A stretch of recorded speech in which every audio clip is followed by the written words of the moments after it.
Welcome to ginger cup diaries movie star. இன்னைக்கு நம்ம சேனல்ல ரிவ்யூ பண்ண போறோம் படம் ரீசெண்டா தியேட்டர்ல ரிலீஸ் ஆனதுக்கு அப்புறம் ஓடிடில ரிலீஸ் ஆன ஒரு மலையாள மூவி தான் பார்க்க போறோம். Movie name மீஷா. இந்த படத்துல நம்ம கதிர் நடிச்சிருக்காரு. இந்த படம் ரீசெண்டா ஓடிடில ரிலீஸ் பண்ணிருக்காங்க. ஆஹா தமிழ்ல இருக்கு, மலையாளத்துல போயினா சன் நெக்ஸ்ட் ஓடிடி ஆப்ல இருக்கு. இந்த படத்தோட ஒன்லைனர் என்ன அப்படின்னு பாத்துக்கலாம். ஒரு கிளாஷ் மேல பிரிஞ்ச ஒரு ஃப்ரெண்ட்ஸ் திருப்பி சேரும் போது அவங்க அந்த கிளாஷுக்கான காரணத்தை தேடி அவங்க சேர்ந்தாங்களா இல்ல ரெண்டு பேருமே பழி தீர்த்துக்கிட்டாங்களா அப்படின்றதுதான் ஒரு அரசியல் களத்தை பின்புலமா வச்சு இந்த படம் பேசியிருக்கு. இந்த படத்துல அதே நம்ம நோன் ஃபேஸ் பண்ண தமிழ் அதுல நடிச்சிருக்காங்க. மற்றவங்க எல்லாமே மலையாள ஆக்டர்ஸ் தான். மலையாளத்துல இந்த மாதிரி ஒரு படங்கள் நிறைய வரும்போது இந்த மாதிரி கதைகளை அவங்க தேடி தேடி எடுக்கிறது அந்த இண்டஸ்ட்ரியை அடுத்த கட்டத்துக்கு கண்டிப்பா கொண்டு போயிட்டு இருக்குன்னு நினைக்கிறேன். அதே பொட்டன்ஷியல் இருக்கிற ஒரு ஆர்டிஸ்ட், அவரை நம்ம இன்னும் நிறைய யூஸ் பண்ணணும்னு நினைக்கிறேன். அவர் இந்த படத்தை நீங்க பாத்தீங்கன்னா அவருடைய ஆக்டிங் வேற லெவல்ல இருக்கும். அவர் பார்க்கும்போது அடுத்து அவர் என்ன பண்ண போறாருன்ற ஒரு கொஸ்டின் நமக்குள்ள இருந்துகிட்டே இருக்கும். இந்த படம் ரெண்டு ஃப்ரெண்ட்ஸ் இருக்கிற ஒரு கொஸ்டின் மார்க்கா தான் போயிட்டே இருக்கும் படம் ஃபுல்லாக. இந்த படம்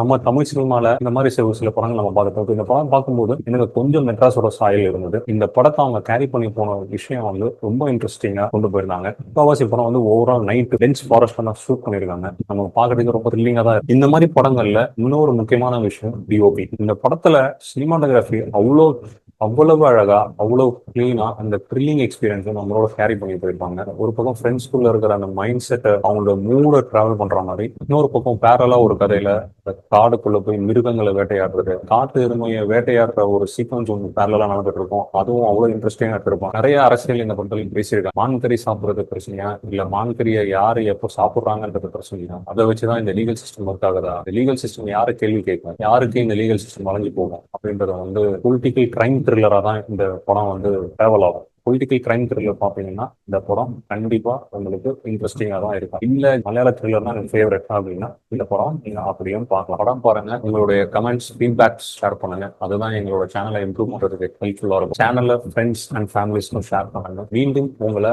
அடுத்து இன்னொரு படத்தோட மீட் பண்றேன். நன்றி, வணக்கம்.